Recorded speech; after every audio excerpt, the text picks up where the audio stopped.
Halo semuanya, ketemu lagi bersama saya Sahrul Gurning di channelnya Sahrul Gurning Official. Jangan lupa ya guys, like, comment, share, and subscribe. Sebenarnya kami mau ngebahas sesuatu. Oh ya, aku nggak perkenalkan ya. Yang di samping saya ada Teteh Nabadia gitu. Cuman keadaan sekarang lagi lemes gitu ya. Biasanya orang kalau lagi lemes itu karena puasa. Tapi kali ini kami nggak puasa, tapi nggak tahu lemasnya itu karena apa gitu. Gara-gara apa sih Teh? Corona.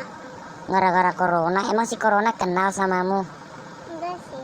Terus? Jangan sampai kenal aku. Kenapa? Kenapa? Nanti imbasnya satu kampung bisa lockdown. Bisa lockdown, iya juga sih. Jangan sampai kena. Gimana sih Teh dagangnya sejak lagi datang tante corona kayak gini? Dampaknya ya sepi. Sepi ya. Tapi banyak loh sekarang orang yang lagi saat keadaan kayak gini gitu. Kesempitan dalam kesempatan. Kesempatan dalam kesempitan ya? Gimana tuh menurutmu? Kesempatan dalam kesempitan apa? Ya ibarat kayak lagi memanfaatkan sesuatu gitu. Emang Teti nggak dapat bantuan dari pemerintah? Yang sembako.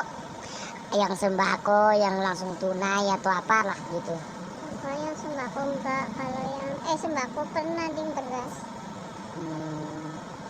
Yang tunai. Sekarang mungkin keadaannya lagi pahit-pahit Yang penting gimana gitu. sehat, disyukuri. Terus mau gimana lagi udah.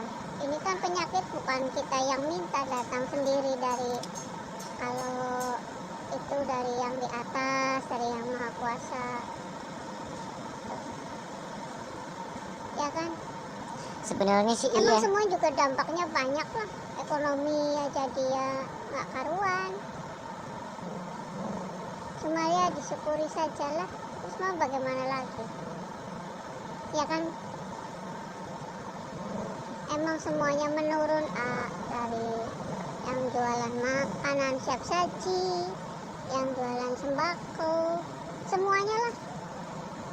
Guys, inilah dampak dari tante corona.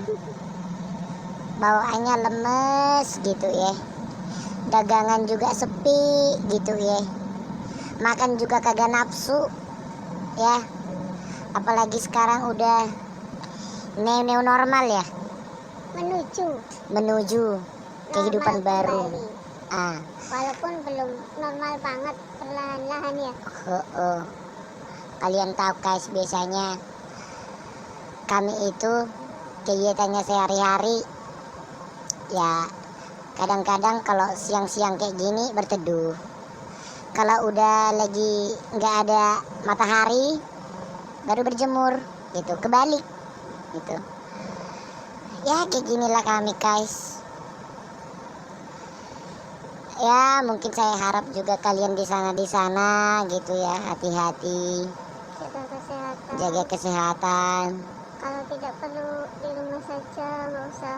Ngomongnya kenceng. Ya kalau tidak perlu kan jangan keluyuran. Ah, Di rumah saja, jaga kebersihan. Tetap disyukuri aja lah. jangan lupa terlalu- pakai hand sanitizer gitu. Jangan lupa pakai hand sanitizer. Apa? Hand sanitizer Hand sanitizer. sama disinfektan gitu. Disinfektan. Disinfektan ya, udah itulah itu. Itulah pokoknya yang bersih-bersih. Kalau bisa Pakai masker. pakai masker, tidur juga pakai helm gitu ya. Karena penyakitnya kan aneh guys. Kita kan nggak tahu Penyakitnya nggak kelihatan juga itu kayak ya. apa, siapa yang kena. Emang bentuk corona itu kayak apa sih? Penasaran nggak sih? Katanya bulat, tapi ada itunya ya, apanya sih? Ada runcing-runcingnya. Kayak apa sih, bisa terbang-terbang tuh. Balon. Oke, balon. Guys, Balon tapi berduri gitu tuh, Beb. ya juga sih ya. Ya, tapi Kalau kalian melihat keadaan kami sekarang ini lagi ngevlog ngobrol di warung, ya inilah kami sehari-hari guys, kegiatan kami dari pagi sampai malam. dari pagi sampai malam nungguin orang gitu ya. Tapi lagi keadaan tante corona kayak gini, tantenya juga betah banget di sini, gak mau pulang-pulang. Iya, pergilah yang jauh dari Indonesia ku. Susah, soalnya orang Indonesianya bandel. Udah dibilang jangan kelayapan, masih baik kelayapan. Giliran kayak gini nih menuju new normal nih. Mall kemarin aku lewat udah pada penuh semuanya. Ya wajar, dia kan udah lama di rumah saja tuh, mungkin bosan jenuh. Tahu bosan jenuh, tapi kan keadaannya harus lihat dulu keadaannya udah bagus belum. Orang tante coronanya masih di sini di muter-muter nggak pernah pulang. Betah banget jadi Indonesia. Kayak kalau mau ibaratnya keluar bepergian seperlunya saja lah. Nanti kalau sudah benar-benar pergi, kita kembali lagi kayak dulu, tidak ada masih penyakit apa-apa lah. Iya sih ya. Baru Pengennya sih seumpamanya lagi keadaan kayak gini ya di rumah